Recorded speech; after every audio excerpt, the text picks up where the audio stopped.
이전의 세상 나 예뻤어도 지은 내 기쁨은 오직 예수 나만의 베르마 내 구주 예수를 더욱 사랑 더욱 사랑 이 세상 떠날 때 찬양하고 숨길 때 하는 말 이곳일세 나만의 베르마 내 구주 예수를 더욱 사랑 더욱 사랑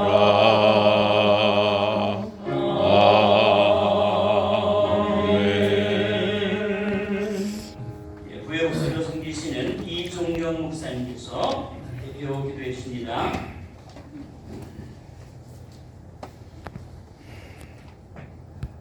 함께 기도드리겠습니다. 하나님이시며 성부와 성자 성령 삼위일체 계시는 하나님께 찬송하오며 하나님 앞에 저희 마음으로 엎드려 경배드립니다. 교회를 세우신 주님께서 주님의 교회를 맡고 하나님의 말씀을 전파하기 위하여 사람을 세우시고 이 일에 곧 박성호씨를 불러주신 일에 대해서 저희가 임하는 과정을 갖도록 하여 주시니 감사하옵나이다. 주께서 교회를 세우시는 줄 알고 임하시게 참여하는 저희는 주의 섭리와 인도하심에 복종하여 이 일을 바르게 수고하시도록 은혜를 부어주시옵소서. 하나님의 말씀을 맡기 위하여 부르심을 받는 성시가 주의 부르심에 복종하게 하시고 주께서 은혜로 시키시는 일을 즐겁게 수행하시도록 하여 주시며 이 일을 감당하는 동안 주께서 필요한 것들을 공급하여 주셔서 저하여도 주의 도우심과 인도하심과 다스리심을 즐기는 것을 순종하며 살아가도록 은혜를 부어주시옵소서. 이와 같은 일체 일을 통해서 주님께서 교회를 세우시고 이 땅에 주의 거룩한 교회를 세우시고 주의 영광을 교회를 통해서 온 세상에 나타내 주시옵고 오직 하나님께서 영광을 받아 주시옵소서. 감사드리며 우리 주 예수 그리스도의 이름으로 기도드립니다. 아멘.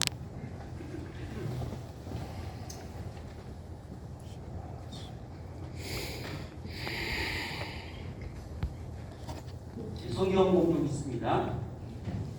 한상필 장로님 오셔서 말씀 읽어드리겠습니다. 성경 말씀은 디모데후서 4장 1절에서 5절 말씀 이렇게 읽겠습니다. 하나님 앞과 살아있는 자와 죽은 자를 심판하실 그리스도 예수 앞에서 그가 나타나실 것과 그의 나라를 두고 원히 명하노니 너는 말씀을 전파하라. 때를 얻든지 못 얻든지 항상 힘쓰라. 범사의 참음과 가르침으로 경책하며 경계하며 원하라.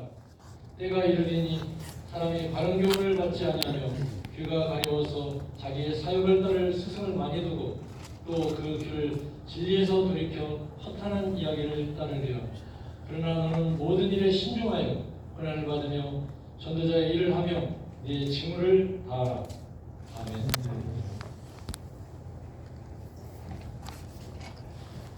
이 시간 김지영 목사님 나오셔서 너는 말씀을 전파하라는 제목으로 함께 귀한 말씀 전하시겠습니다.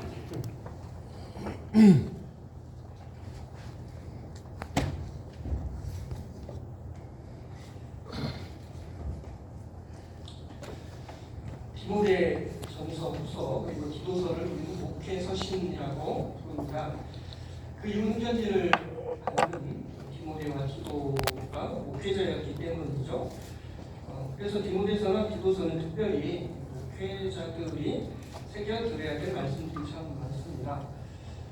그중에서 이 디모데후서는 시간적으로 보면 사도 바울이 가장 마지막에 기록한 서신으로 알려져 있습니다.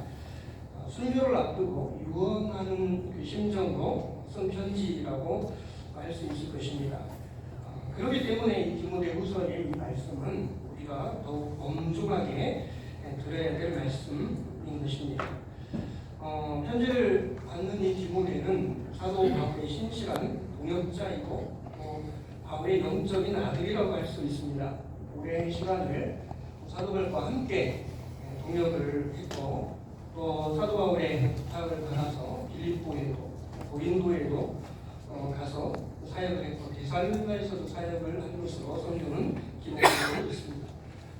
그리고 사도 바울이 디모데후서 편지를 쓸 즈음에는 에베소에서 사역을 하고 있었습니다. 오늘 읽은 말씀은 신실한 동역자이고 에베소 교회 목사인 디모데에게 하는 바울의 마지막 부탁입니다. 그 부탁의 핵심은 그거죠. 2절에 보니까 너는 말씀을 전파하라. 때를 얻든지 못 얻든지 항상 힘쓰라. 범사에 오래 참음과 가르침으로 경책하며 경계하며 권하라. 이것입니다. 말씀을 전파하라는 것입니다. 전파한다고 하는 것은 원래 사자가 된다는 그런 뜻이 있다고 해요. 그래서 어떤 통치자나 국가의 보냄을 받아서 어떤 소식, 어떤 메시지를 분명한 목소리를 외쳐 알리는 것, 바로 이것이 전파하는 것입니다. 통신이 발달하지 못한 이 시절에 주로 인편으로 메시지나 소식들을 전하곤 했습니다. 보냄을 받은 이 디모데에게 가장 중요한 것은 바로 자신이 받은 이 뉴스, 메시지, 결국 하나님의 말씀이죠. 이것을 정확하게 전달해야 되는 책임이 있음을 강조하는 말씀입니다. 바로 이런 배경에서 디모데에게 말씀을 전파하라 권면하고 있는데요. 디모데는 에베소 교회 목사로서 해야 될 일들이, 역할들이 참 많이 있었을 것입니다. 그러나 그 중에서도 가장 중요한 것이 바로 하나님의 말씀을 전파하는 것이라는 것입니다. 저는 어릴 적에 시골에서 신앙생활을 했습니다. 그때만 해도 시골에 있는 교회들은 전도사님이 오셔서 잠시 계시다가 목사 안수를 받으면 떠나는 그런 일들이 많이 있었습니다. 한 번은 전도사님이 구임을 해주고 오셨는데 얼마 지나지 않아서 노회에서 강도사 인을 받고 오셨습니다. 그때는 뭐 강도사라고 하는 이 말이 좀 굉장히 좀 생경한 그런 말씀이었는데, 그래서 그런지 성도들도 선뜻 전도사님, 강도사님 이게 바뀌지를 않아요. 그때 이 강도사님이 그 칠판에다가 크게 한자로 강도사 이 세 단어를 쓰고 이 강도사의 뜻이 무엇인가를 성도들에게 설명을 해 주었던 그런 기억이 납니다. 강도사인을 받게 되면 공적으로 하나님의 말씀을 선포할 수 있는 강도권이 주어지게 됩니다. 물론 교회에서 전도사로 사역을 할 때에도 부서에서 성경도 가르치고 설교도 하지만은 그래서 목사님이 지도 아래에서 하는 것이죠.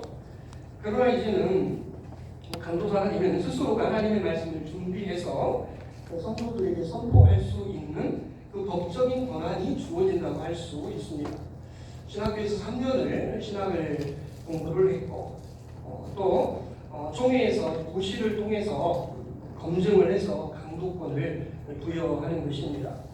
또 강도사 인허를 받은 이후에 특별한 일이 없으면 1년 후에는 노예 고시를 거쳐서 목사 안수를 받게 되고 한 교회의 담임이 되어서 성도들을 목양을 해야 됩니다. 평생을 교회를 위해서 수종드는 목회자로서 살아갈 때에 참 다양한 역할들을 해야 될 것입니다. 그러나 오늘 말씀의 근거에 보면은 정말 가장 중요한 것이 무엇인가? 하나님의 말씀을 전하는 것이다. 이 사실을 우리에게 가르쳐주고 있습니다. 말씀을 전파하는 것이 예수를 믿지 않는 사람들에게 복음을 전하는 전도일 수도 있죠. 또 아니면 교회에서 성도들에게 하나님의 말씀을 증거하는 설교일 수도 있습니다. 전도가 되었건 설교가 되었건 모두가 다 하나님의 말씀을 전파하는 것입니다. 우리가 하나님의 말씀을 전할 수 있다는 것은 놀라운 은혜이고 축복이죠.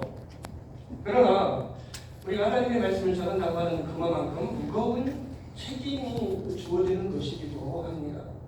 1절 말씀에 보면은 이 본면을 사도 바울은 하나님 앞과 살아있는 자와 죽은 자를 심판하실 그리스도 예수 앞에서 그가 나타나실 것과 그의 나라를 두고 엄히 명하노니 그랬습니다. 말씀을 전파하는 사람에게는 단순히 말씀을 그냥 듣고 또 아니면 말씀을 들은 후에 개인적으로 순종하는 것, 또 하나님의 말씀의 진리를 잘 보존하는 것 그 이외에 또 다른 책임이 주어진다는 것입니다. 그것은 다른 사람들에게 이 진리의 말씀을 전파해야 되는 책무입니다. 이 사실에 대해서 사도 바울은 하나님 앞과 그리스도 앞에서 그의 나타나실 것, 그의 재림과 그의 나라를 두고 엄히 명하고 있는 것입니다. 하나님의 말씀을 선포한다고 하는 것은 신적인 권위가 있는 것이고 또 무엇보다도 말씀을 전하는 자와 또 말씀을 듣는 자는 그리스도께서 다시 오실 때에 그 앞에서 분명한 책임을 물을 것이다 하는 것입니다. 그렇기 때문에 하나님의 말씀을 맡아서 증거하는 자들은 엄중한 그 책임의식이 있어야 될 것입니다. 그러면서 우리가 어떻게 하나님의 말씀을 선포해야 될 것인가 하는 것을 가르치고 있습니다. 2절에 보면 때를 얻든지 못 얻든지 항상 힘쓰라고 했습니다. 이 말씀의 의미는 편하든지 어떤 성경이 이렇게 번역했어요. 편하든지 불편하든지 어느 때나 말씀을 전파하라 이렇게 번역을 했습니다. 물론 이 말씀이 때를 얻든지 못 얻든지 이 말씀이 하나님의 말씀을 무례하게 전해도 된다 하는 그런 의미는 아니죠. 현실로서 우리는 전도할 때도 마찬가지고 다른 사람들을 인격적으로 존중해야 됩니다. 또 함부로 다른 사람들의 그 사생활을 침해해서도 안 되죠. 또 남의 일에 함부로 참견해서도 안 될 것입니다. 그렇기 때문에 이 말씀을 전할 때에 그냥 다른 사람들이 형편이 어떠하든지 간에 그런 거 생각하지 말고 말씀만 전하면 된다 이런 의미는 아니죠. 다만 말씀을 전하는 사람들 입장에서 말씀을 전할 때에 듣는 사람들의 그 반응이 좋든지 좋지 않든지 관계하지 말고 하나님의 뜻을 선포하라는 그런 의미입니다. 사람의 말이라고 하는 것, 우리가 내 말을 가지고 누군가에게 말을 할 때는 거기에는 사람의 말은 완전한 진리가 아니기 때문에 토론이 있을 수 있죠. 또 그 말 때문에 논쟁도 일어나기도 합니다. 그러나 이 하나님의 말씀은 완전한 진리이기 때문에 토론이나 논쟁이 있을 수가 없고 그냥 선포하면 되는 것입니다. 우리가 말씀을 전할 때 여러 상황에 부딪히게 됩니다. 주로 듣는 사람들의 그 반응 때문에 주저하게 되고 낙심할 때도 있지만은 그러나 또 반대로 말씀을 전하는 사람의 입장의 형편도 있다는 것입니다. 말씀을 전할 수 있는 상황이라고 하는 것이 말씀을 전하는 그런 사람의 입장에서 참 말씀이 전하기 어려운 그런 상황이 있죠. 수반전 목사님은 말씀을 전하러 강단에 올라갈 때 뛰어서 올라갔다고 합니다. 그만큼 열정적으로 하나님의 말씀을 전하는 일에 힘썼던 분입니다. 그러나 실제로 우리가 목회 현장에서 하나님의 말씀을 증거할 때에 정말 이 강단에 뛰어 올라가고 싶은 그 욕구를 느낄 만한 날은 그렇게 많지 않은 것 같습니다. 적어도 저의 경우에는 어떤 경우에는 말씀이 제대로 준비되지 않았기 때문일 수도 있고, 또 아니면은 뭐 몸이 아프고 또 굉장히 피곤할 때 참 말씀을 전하기가 힘들죠. 또 아니면 좋지 않은 일로 주일 아침에 좋지 않은 일들이 일어날 수 있습니다. 주로 가정에서 일어나겠죠. 그런 상황에서 하나님의 말씀을 전한다고 하는 것이 참 쉽지 않은데, 그래서 말씀을 들고 강단에 뛰어 올라가고 싶은 그런 생각이 아니라 어디론가 좀 도망가고 싶고 또 억지로 도살장에 끌려가는 소나 양의 모습으로 강단에 올라가는 그런 모습이 많지 않았는가, 스스로를 좀 돌아보게 됩니다. 그런 오늘 말씀에 보면은 그럼에도 불구하고 말씀을 전해야 되는 사람이 바로 그 말씀을 맡은 자라는 것입니다. 이러기 위해서는 우리가 충분히 말씀을 준비를 해야 될 것입니다. 더불어서 하나님 주신 힘과 능력을 덧입어서 성령의 충만함을 덧입어야 될 것입니다. 또한 이절에 보면 범사의 외참과 가르침으로 경책하며 경계하며 권하라고 했습니다. 말씀을 전하는 자는 적절하게 선포해야 된다는 것이죠. 이 세 가지가 나옵니다. 경책, 경계, 권하라. 경책이라고 하는 것은 책망하라고 하는 그런 뜻이 있어요. 그 사람들이 회개할 수 있도록 증거를 제시해서 죄에 빠진 그 사람을 회개케 하는 그런 의미가 있습니다. 신앙적으로 의심이나 회의에 빠진 사람들은 성경적인 근거를 가지고 제시해서 그들에게 확신을 가지도록 경책해야 될 것입니다. 또 경계한다고 하는 것은 경책한다는 것보다도 더 강력한 의미죠. 호되게 꾸짖는 것까지도 포함이 됩니다. 또 여기는 벌을 내린다는 의미도 포함이 되고요. 그렇기 때문에 이것은 주로 죄에 빠진 사람들, 이들을 대하는 태도라고 할 수 있을 것입니다. 그리고 이 권하라고 하는 이 말은 용기를 북돋워 준다 하는 그런 의미입니다. 그래서 위로하라는 그런 뜻이기도 하고요. 앞에서 경책하고 경계하는 것이 사랑으로 이루어져야 함을 말하는 것입니다. 특별히 고난 가운데 있는 성도들이나 또 두려움에 빠진 이 성도들에게는 위로가 필요합니다. 그래서 그들은 적절한 불구의 말씀을 통하여서 그들이 위로를 얻고 힘을 얻도록 해야 될 것입니다. 이 세 가지를 적절하게 적용할 수 있는 그 지혜를 늘 우리는 말씀을 전하는 자로서 하나님께 구해야 될 것입니다. 뿐만 아니라 말씀을 전하는 자로서 우리는 말씀의 능력을 믿어야 된다는 것입니다. 디모데후서 3장 15절 바로 앞에 나온 말씀입니다. 여기 보면은 말씀의 능력에 대해서 이렇게 말씀합니다. 또 어려서부터 성경을 알았나니 성경은 능히 너로 하여금 그리스도 예수 안에 있는 믿음으로 말미암아 구원에 이르는 지혜가 있게 하느냐. 모든 성경은 하나님의 감동으로 된 것으로 교훈과 책망과 바르게 함과 의로 교육하기 유익하니 이는 하나님의 사람으로 온전하게 하며 모든 선한 일을 행할 능력을 갖추게 하려 함이라 되었습니다. 하나님의 말씀은 믿지 않는 자들에게는 그 죄인들을 회개시켜서 믿음으로 말미암아 구원에 이르게 하는 능력이 있습니다. 뿐만 아니라 이 성도들에게는 하나님의 이 말씀은 사람을 변화시키는 능력이 있다는 것입니다. 그래서 하나님의 사람으로 온전하게 하고 모든 선한 일, 하나님의 뜻을 행하는 것이 되겠죠. 모든 선한 일을 행할 능력을 갖추게 한다는 것입니다. 그래서 히브리서 4장 12절에서도 하나님의 말씀의 능력을 경험합니다. 하나님의 말씀은 살아있고 활력이 있어 좌우의 날선 어떤 것보다도 예리하여 혼과 영과 및 관절과 골수를 찔러 쪼개기까지 하며 마음의 생각과 뜻을 판단하나니.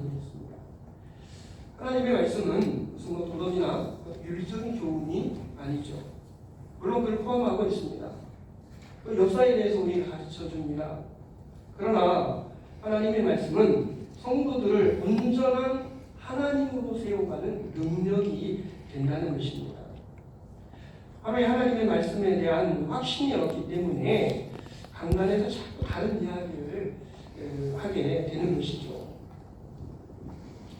책에서 읽은 이야기, 뉴스에 나온 이야기, 스포츠 이야기, 또 드라마, 영화 이야기 이런 것들이 주를 이루게 된다는 것입니다. 그런데 아무리 좋은 이야기더라도 세상의 이야기들을 가지고는 사람을 변화시킬 수는 없습니다. 그것을 듣고 읽으면서 일시적으로 감동을 받을 수 있겠죠. 그러나 그것 때문에 인생을 바꾸고 삶을 바꾸는 사람들은 없습니다.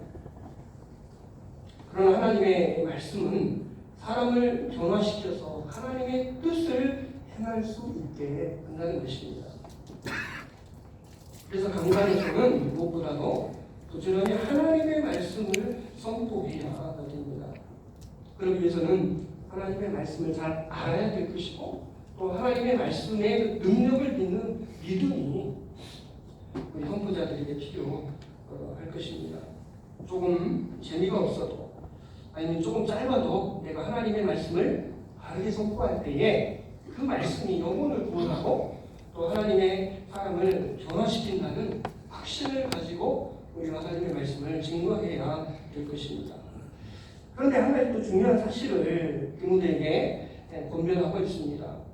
그것은 사람들은 하나님의 말씀을 듣기를 싫어한다는 것입니다. 때가 이르리니 사람이 받은 교훈을 받지 아니하고 귀가 가려워서 자기의 사역을 따를 스승을 많이 두고 또 그 귀를 진리에서 돌이켜 편한 이야기를 따르리라 했습니다.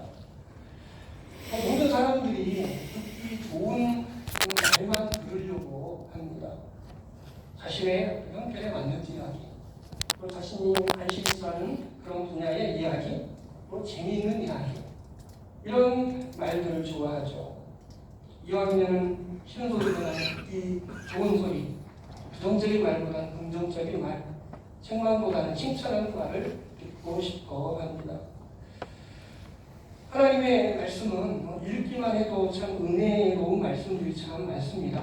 그리고 어려운 가운데 있는 이 성도들에게는 이런 말씀들을 들을 때 위로가 되고 힘을 얻게 되겠죠. 그러나 이 하나님의 말씀은 듣기 싫고 부담스러운 말씀들도 참 많다는 것입니다. 구약의 선지자들은 하나님으로부터 들은 말씀을 백성들에게 전하는 사람들이었습니다. 그런데 그들이 하나님으로부터 받은 말씀은 대부분이 이스라엘 백성들이 듣기 싫어하는 말씀들이었습니다. 주에 대해서 책망하는 말씀이었고 또 주의 형벌을 예언하는 말씀들이었습니다. 그래서 선지자들은 하나님의 말씀을 전하면서 많은 고난을 받았습니다. 그런데 이것은 오늘날 말씀을 전하는 우리에게도 마찬가지라는 것입니다. 언제나 하나님의 말씀을 전하는 것은 고난입니다. 말씀을 준비하는 것도 고난이지만은 듣지 않으려고 하는 사람들을 향하여 매주 하나님의 말씀을 전하는 것이 쉽지 않습니다. 설교를 마치고 내려와서 성도들하고 인사를 나누면서 성도들이 하는 인사만 있죠. 은혜 많이 받았습니다 하는 말을 들을 때에 설교자들은 굉장히 위로가 되고 보람을 느낍니다. 그런데 또 어느 순간에는 그 은혜 받았습니다 라는 이 말이 다르게 들릴 때가 있습니다. 주로 이제 은혜 받았다고 할 때는 설교가 전혀 오늘 저에게 부담이 안 되었습니다. 이런 의미. 또 오늘 설교 참 재밌었습니다. 오늘 설교 참 짧아서 좋습니다. 이런 의미로 많이 사용이 된다는 것입니다. 죄를 지적하고 또 회개를 촉구하고 전도나 기도에 대해서 도전을 주는 설교, 또 헌신과 봉사를 강조하는 설교는 별로 의미가 안 된다는 것입니다. 근데 이것은 우리 목사님들도 비슷하지 않은가 싶어요. 늘 노래 행사 때마다 설교를 맡게 되면은 강구하는 그 말이 좀 몇 분에 끝내주세요. 짧게 해주세요. 이런 말을 우리가 많이 주고 갔습니다. 다행스럽게 오늘은 그런 얘기를 안 들었어요. 물론 뭐 길다 그래서 은혜가 안 되는 것은 아니죠. 또 짧아도 은혜가 되는 경우도 분명히 있습니다. 중요한 것은 그런 사람들의 어떤 반응이 설교하는 데 영향을 받아서는 안 된다는 것입니다. 더구나 이 교회 밖으로 가면 이 말씀에 대한 관심이나 또 이 배척은 더욱더 심하죠. 중요한 것은 이런 것들 때문에 우리가 말씀을 선포하는 우리가 낙심을 하거나 절망을 해서는 안 된다는 것입니다. 사도 바울은 하나님의 말씀을 전하는 젊은 설교자 디모데에게 이것을 부탁하고 있습니다. 우리는 모두가 다 하나님의 말씀을 맡은 일꾼으로 청지기들입니다. 그런 점에서 오늘 말씀은 강도사 인허를 받는 각성 전사님이나 우리 모두에게 주시는 말씀이고 또 무엇보다도 저 자신을 돌아보게 하는 말씀입니다.